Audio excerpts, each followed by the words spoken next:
Today we're talking about, I think, well, it's going to be a great conversation that's dear and near to my heart.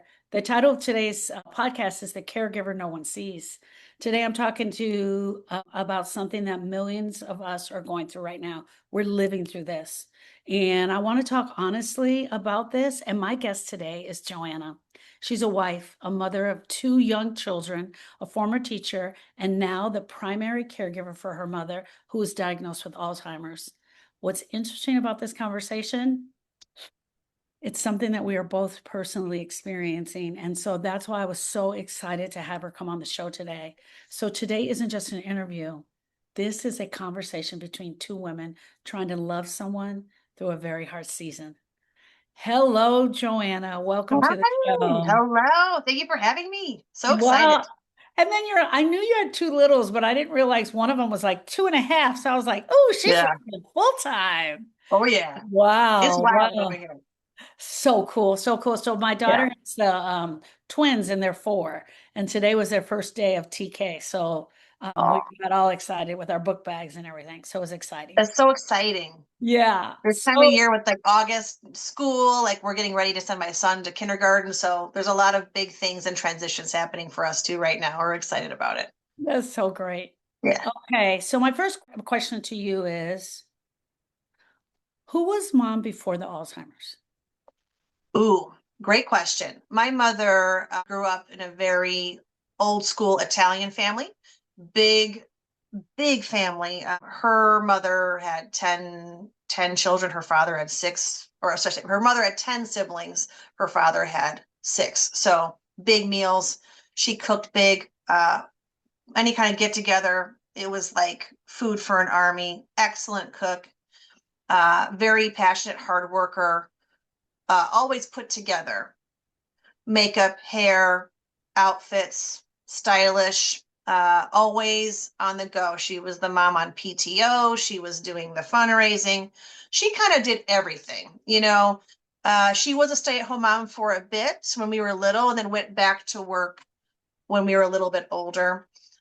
She worked in oral surgery for most of her life. That's how she met my father, who was a dentist. She was spicy. I say was not because I say was because she's not dead, but Yeah. was because that's who I know, but pre Yes. Alzheimer's. Yeah. Not to sound like she's passed away, Yeah. but Yeah. she was very creative, very crafty. She was, she loved a good get together, very social butterfly around lots of people. So just, a very outgoing, independent woman, which is Wow. important to keep in mind, as things have progressed. So a very independent person. Yeah. Wow. Wow. Yeah. What was your relationship and hers like? What is, and I'm talking prior to Prior. that. She was a good mom. I think that both of my parents were, to be quite honest, were contending with things. They were both, in my opinion, maybe a little emotionally immature. So there are things that I think that she maybe could have done better. Um, I think that when I had my own children, there are things that I have chosen to do differently with my children. I don't want to seem like I'm mom shaming her or saying that she was a bad mom. But things like, the things that I do with my children, like validating their emotions, showing empathy, and trying to understand the why behind a behavior, are things that didn't really exist in my childhood. I was like an elder millennial. So we were just like, I was a latchkey kid. We were out in the yards running around. We didn't like, we weren't like hanging out with our parents a lot. Yeah. That just Yeah. wasn't a thing. My Yeah. kids will leave me alone. You know what I mean? Yeah. Like I don't get a moment. Yeah. So we have very different life. We brought up our children in different ways. And she was spicy, and I'll be honest with you. Yeah. So Yeah. that, you know, I wouldn't say it was a bad relationship, but I would say there were areas that were, I chose to raise my children differently. Yeah. I love your honesty. Oh my Yeah. gosh, because you almost described my relationship with my mother to a T. And Yeah. it's so funny because when I got on the show, I was like, how am I going to approach this? How am I going to Well, say that's the it? thing. Yeah. I don't want to sound like I'm bashing my mother because I Yeah. am no perfect mother. I've made mistakes. I make mistakes. We all learn. But I also can't, I'm not going to put someone on a pedestal and say things that are untrue because I will say a lot of caregivers in my age range are dealing with the same issue where Yes. they're caregiving for someone who maybe didn't give them the validation and empathy that they got as a child, and now they have to give it back to their parent in return, and that's very tricky. So this Yes. is just a lot of people's truths, right? Yeah. Yeah. It's tough. It's very tough to have to not receive that as a child, but then give that back to your parent when they're going through memory loss. It's Yeah. so amazing that you said that because I didn't realize other people were out there going to be having the same. A lot. Oh my A gosh. lot. The same, and I don't want to say same issues, but same experience, right? So in grief, we call it telling the truth. So we're Hmm. telling the truth. We tell the truth about ourselves always. We tell the truth about ourselves. We tell the truth Hmm. about our person. Because in grief, I can't help you grieve if you're not willing to tell the truth. So That's it. let me use this example really quick. Let's say you're grieving dad and dad was a massive alcoholic. If you come Hmm. and tell me he was the best person ever, Correct. one, you're not telling the truth. And two, how Mm-mm. can I help you grieve from all You of can't. those times that Mm-mm. he didn't show up for you if you don't Right. tell me the truth? That's the other thing. It's also Right. content free, so you don't have to say all the things. Like you did it respectfully and beautifully. But I want to say this. Thank you. You're welcome. Thank you. You're welcome. Just changed my whole experience right Well, now. I'm so glad. Wow. Wow, look at that. Okay, podcast over. Yeah. Well, you're welcome, I guess. Yes. So Well, amazing. it's Okay. like I feel like part, and not everyone agrees with this, but I share my experience truthfully, and I think that's why people listen because I'm not sugarcoating it. Yeah. I don't need to be, I also try not to just trauma dump on my TikToks and just, I'm sure I have my vent sessions too, but I try not to make it just a channel about anger because I need more than that. And I think it's okay to say your truth, but I don't want to live in a place of anger 24/7 either. So I'm like not even going on these questions because now I have another question for you, or I have a statement. One of the things that I've been experiencing is that when she turns to me and says, I didn't say that, I never said that, Oh, and that part's yeah. not true, I immediately turn back to being 14. Okay. This is something that comes off from a lot of other caregivers in our situation where you feel like you're being like transported to being a child again. Right, right, And I'll be honest, I got into it with my mom on Friday morning and she was really volatile. And when she screams, I shake. This is what happens every time. I have a physical response. And I'm 42. There's no reason I should be afraid of this woman, right. right? What is she going to do to me? But this body response is that I shake. And that tells me that I kind of am like, feel like I go back to being a child. That's how it Yeah, feels. yeah. And I totally understand that. And so my mom just moved in with me a month ago. And my parents were married for 53 years. My father passed away. My mother lived with me for 6 years, but she didn't have the diagnosis then. And that was Right. a little bit easier to manage. She was still driving, still getting around. Yes. And we moved here to Texas and we were here a month and she moved to Arizona and married a really good family friend of ours that they'd been having phone conversations with, totally with all of our blessings. We love it. Oh, It was great. great. Hey. She was married for 3 years and a year ago this August, he passed away. And so Oh, she stayed with my sister for a short period and now we've got the diagnosis now. And then she just good. came to me a month ago. And all of a sudden now I'm face to face with it, right? So I had Hmm. to be with it, but now I'm face to face with it because my sister's really sweet. She'll say, "Oh, she's having a nutty day. Oh, she's just nutty." And like to me, it wasn't like that. I was like, I, Yikes. "Yeah, Yeah. yikes." So I'm having to learn how to talk and But I, all of a sudden, I just started saying this. She immediately transforms me back to being 14. Hmm. Just so you know, when I was 14, we were not the best of friends. And Emotionally that's okay. immature. Yeah, Right. emotionally immature was one of the ways I described her for sure. Yeah. Yeah. Um, when did you first notice the change? And was mom in do you guys live in the same town? How? Yeah. So we all live like a mile from each other. She, before she was diagnosed, she was watching my son while I was at school teaching. So I saw her every day. And before she was diagnosed, there were red flags, but I didn't necessarily think it was memory loss yet. I didn't really fully notice it until my daughter was born. So it was 2024. My mom came to stay with us and helped me after the C-section, because I have my other kid and I'm recovering. She slept over for like 3 nights, and she would come downstairs and be like, "How did the baby sleep?" And I would explain everything. And then she'd go get a coffee. Then she'd come back and say, "How did the baby sleep?" And I was like, "Well, maybe she's just excited." Yeah. But by like day 3, my husband and I were just like side eyeing each other, like there's something wrong. Like Wrong. you could just, we were like looking at each other like, and then by the time the third day came, I just started sobbing. I said, "Mom, you have to get checked. Like there's something wrong." I said, "I'm not trying to be mean, but like I feel like something is very wrong here." And so she went and got the first diagnosis in the like a month later.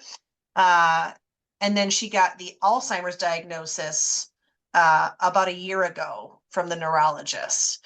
So, but looking back, there were red flags before that too, Yeah. but we Yeah. didn't know. Or you think, "Oh, she's just, getting older. She's getting kind of crotchety." You kind of go like, "Well, that just seems like maybe she's just, she's retired now. She's not as, you kind of make excuses like, this is just aging." And then when you're confronted with it, then it feels kind of like a big slap in the face, to be quite Yeah. honest with you. Yeah. Yeah. Hmm. And did mom move in right away? How did the process go? Oh no, Sharon. So here's the deal. This is what I'm contending with. My mom lives in her own townhome, like a mile away. And legally, I cannot move her. I offered for her to live with us. I even said, "Why don't you sell your house? We'll build like a mother-in-law suite. We have a big side yard. You can come live here. We'll like make it first floor, have a bathroom." I called the city and like, "Could we do this?" And they're like, "Yeah." She was like, "Nope, not interested." I'm like, okay. She also was in strong denial of her diagnosis from the get-go. We've been contending with that as well. She's been diagnosed, I think, over like 4 times. Mm. So you can kind of get a vibe of where this is going. So in where I live, and every state is different, as her power of attorney for everything, I am not legally able to force her to move or relocate unless she's deemed mentally incompetent. And we're in a fuzzy place where she puts on a good show, by the way. Yeah. Yeah. Doctors are very hesitant to do it for what maybe liability. I don't know, but we're having a hard time getting someone to just, do the evaluation and deem her incompetent, because we're in that murky space where she's bad, but she's not bad enough. Yeah. So we're just sort of like controlling the chaos and trying to keep her safe until we can get that done. Yeah. So it's very difficult. She has no inclination to want to move, or she's very worried about us taking her out of her house. That's Wow. her biggest fear. Yeah. Wow. Wow. Hmm. She still drive and do stuff? You guys No. have you've been able to manage that. Yeah, we took her keys, I want to say like last February, somewhere in there. I could be wrong on that. It was somewhere in the new year. Um, and that was a big one. She was very angry. She got lost a couple times. Her car had a bunch of dings and Oh, crunches. She had hit her garage door. So we were like, mm-mm. So keys are gone, which is a very big hot topic with her. So yeah. Mhm. That was one of our first my real first sign was she was still driving and she went to the doctor, which is about 20 minutes from my house. So I say a doctor's visit will last about 3 hours, by the time you get in, check in, sit, Sure. do all that. Well, Sure. 6 hours later, I still didn't know where she was. Mm, Oh, I'm calling everybody, but I had caller ID. I had Life 360 and I could see she yes. was at Walmart. I could see she was at Hmm. Walmart. And so I knew where she was, but I finally called my brother who's a police detective and I'm like, dude, she's been at Walmart for 3 hours. Like, he's Hmm. like, all right, I'm getting ready to go. And right when he said he was getting ready to go, she called and she said, hey, I'm on my way home. I said, where have you been? She's like, I was at Walmart. Well, she admitted later she couldn't find her car in the parking lot. Hmm. And Yeah, that was the thing. She admitted later. So that's even if I scary. give her another, 20 minutes to drive and another hour there, I mean, it was just a long time. So that was Yeah. kind of, yeah, very scary. What's a typical day like for you and mom? Ooh. So let's give today. So typically I drop my son off at school. I have to drive to her home because she does not live with me and give her her medicine and watch her take them, or she will hide the pills. Yeah. She's no longer able to be trusted with her medication. So I take them in the morning and my brother brings them at night. We drive there and watch her take them. Um, and now I have a babysitter here for some time during the day. And during this time, I'm dealing with her finances. I'm getting things ready for her caregiver tomorrow. I gotta, she's got a whole she has a whole financial mess that I'm contending with right now. She hadn't paid her taxes in like years. I didn't know. So I'm dealing with the IRS right now. That's a whole nother thing that I'm dealing with when I had the babysitter here. And then I will go back this afternoon to wash her hair because she has started to her like hygiene things like showering regularly, washing her hair, that's starting to go downhill. So Okay. I go once a week, wash her hair, style it nicely. We used to go in there and do a lot of cleaning, but we had to hire a caregiver for that because she would get so angry at my brother and I trying to help her clean Mm. up the house because that's gone downhill as well. And she was a very clean person, by the way. Mm. So this is a very different person where the place is dirtier, it's cluttered, and so making sure that her house is not, unsafe with stuff laying around. And we had to take all of the pills out of her house. But a typical day is very chaotic because I have also on top of it the kids. Yeah. So I have a little 2.5-year-old who's like a little tornado, and she's wonderful, but she's very busy, and they have extracurriculars, and so I'm doing this dance between managing my kids and my family and then hopping on that in between space to care for my mother, and it's chaos and I'm exhausted, to be quite honest with you. The burnout is pretty bad right now. Yeah. Yeah. Yeah. Thank you. My heart to yours. Thank Truly, you. my heart to yours. So I'm new at this. I'm new. Yeah. You and I are just starting to meet. We're just becoming best friends. And what would you tell me? What would you tell me? So here, let me my mom is just moved in with me. She seems like herself when you talk to Hmm. her. She seems like herself. She forgets a lot. I Hmm. went to small size water so I can monitor her water. So I put Hmm. her out on the counter and then she Hmm. monitor them. I remind her to take her meds. My husband kind of watches over the meds. I'm in here working a lot. She's here, but I'm here working. Gotcha. I'm out 3 times a day.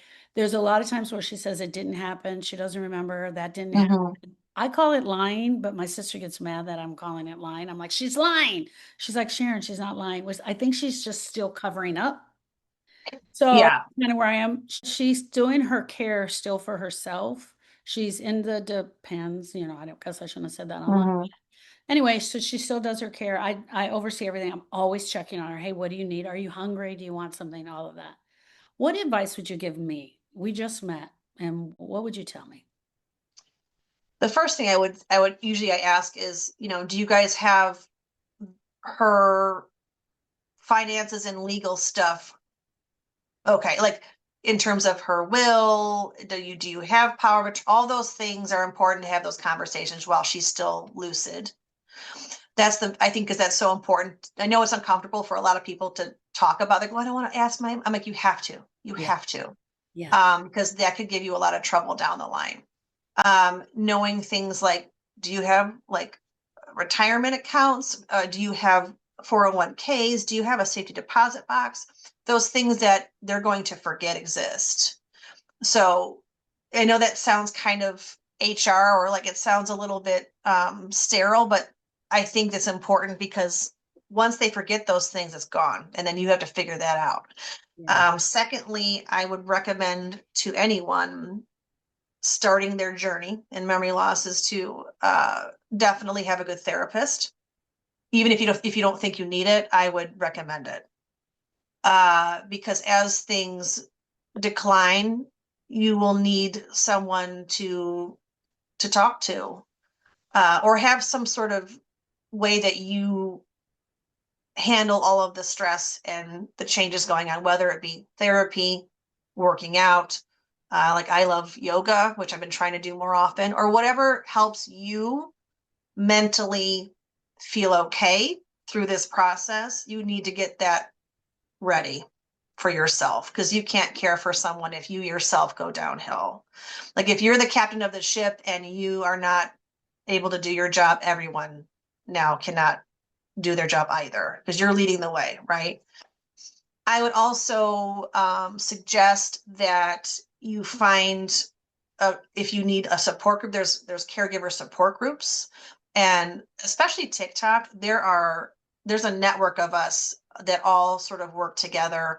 We host lives. We talk about the complexities, and it helps to have that community of people Yeah. who understand you. You have to have that. Yeah. There is an app that was just recently developed by a gentleman named Tim Otis. It's called Impera, EMP. I want to say AIRA, Impera.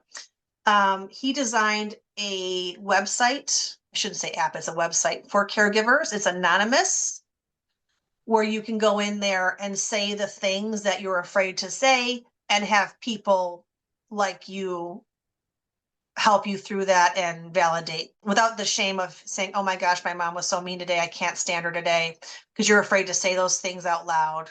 You can say them out loud there. So I highly recommend that website. I would recommend learning about what kinds of things are going to happen with memory loss. So when you were mentioning, so like education, basically, Right.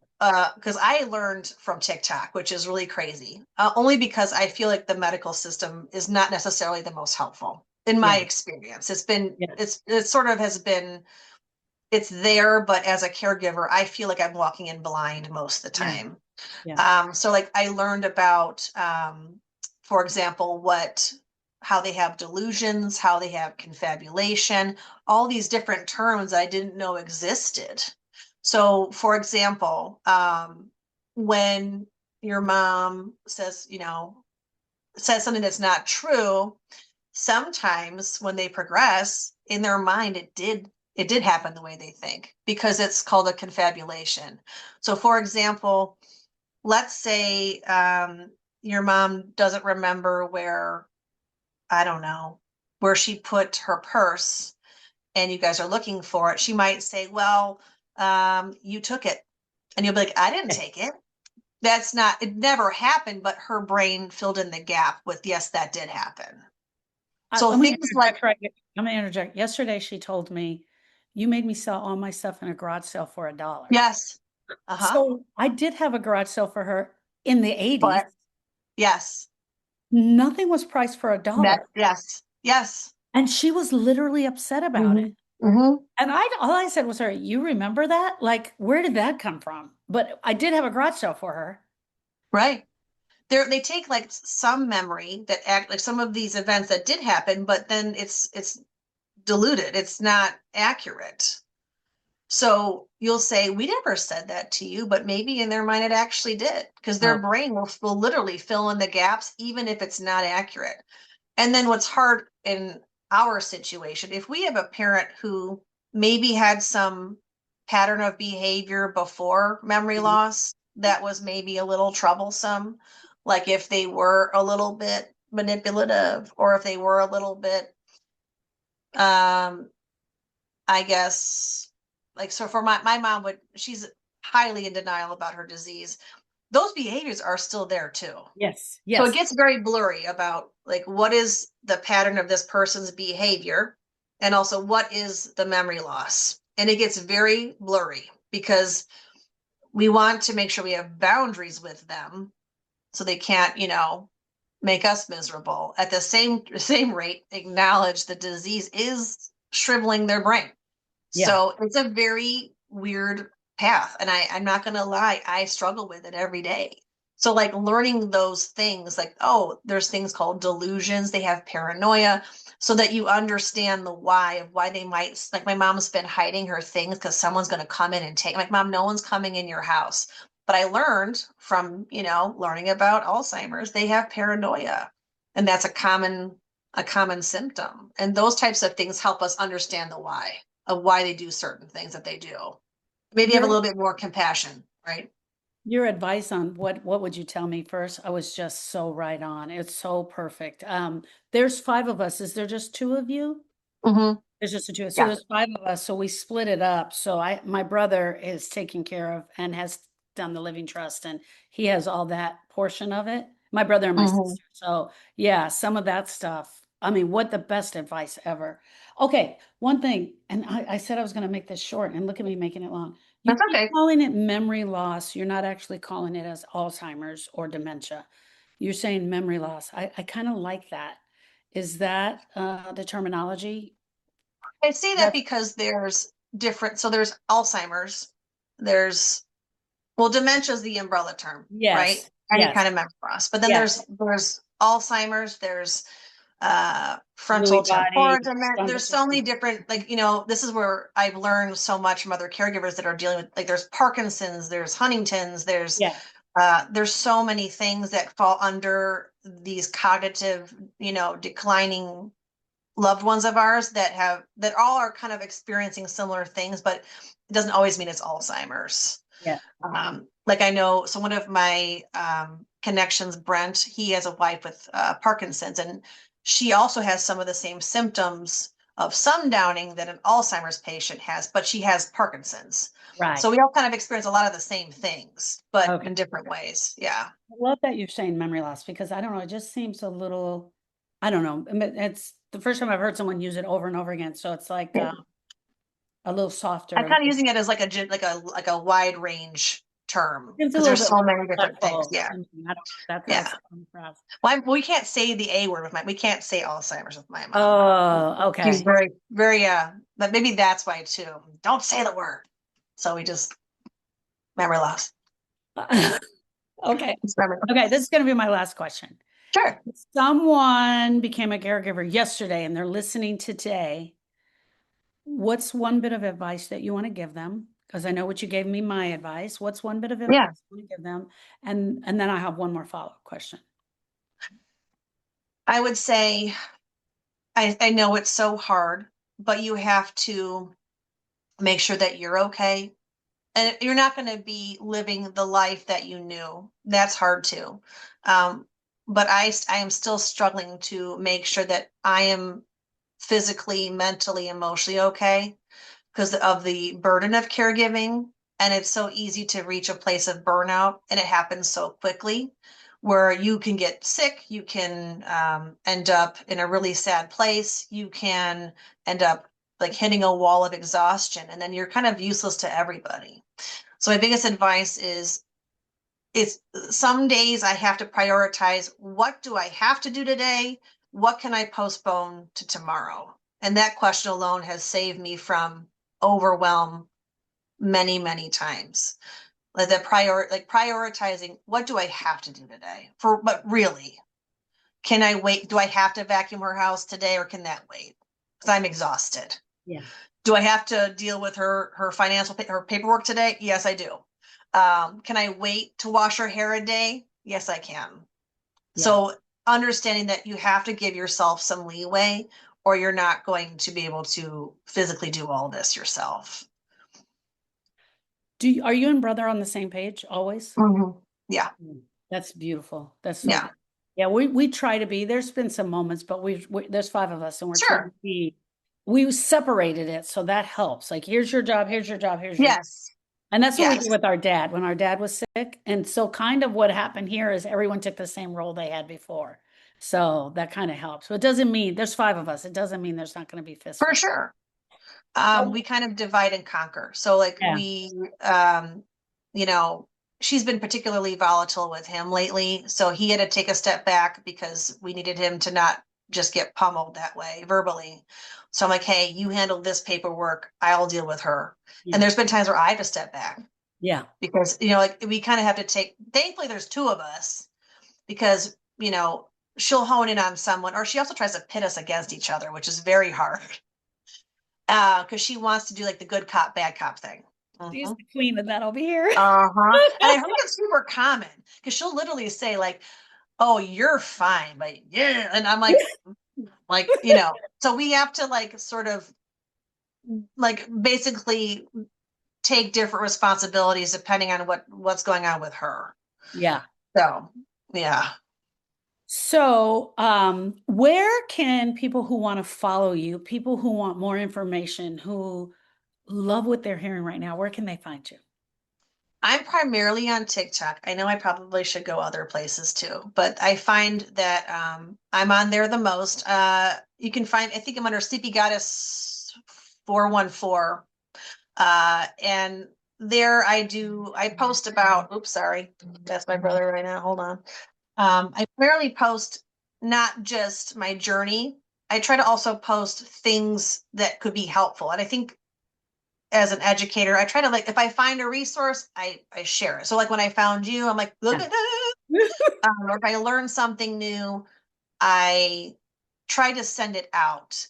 So it's not just documenting my experience, but it's also trying to give resources to caregivers and also validate their experience on TikTok. I do live sometimes with different guests that are in the field or have different things to resources to contribute to caregivers who are struggling. But yeah, I do have a website. It's like in the works. It's there. It's but it's I wouldn't say it's up and fully running, but it's there. You can access it all through my TikTok. It's all there. But that's where I'm pretty much at. So if TikTok ever disappears, I don't know what's going to happen, but that's where I'm at. I guess I was screwed, but that's where I'm I at. love it. I love Mhm. it. You can find it. And Yeah. what is your tag name on TikTok? It should also be the same thing. I think it just says the sleepy goddess. Sleepy Goddess. Yeah, That's what that should I pop wanted up to like make right sure. It's away. Yeah, Sleepy yeah. Goddess. The Awesome. sleepy goddess. Perfect. All right. We're going to end. This is part one. And part two, we're going to go into the grieving portion of grieving someone who is still here. So make sure you guys hang around for part two because you're really going to love it. This has been amazing. This is, wow, one of the few times that I didn't want the podcast to end. So thank you. Yeah. Oh, I love it. Thank you. Oh, I love it.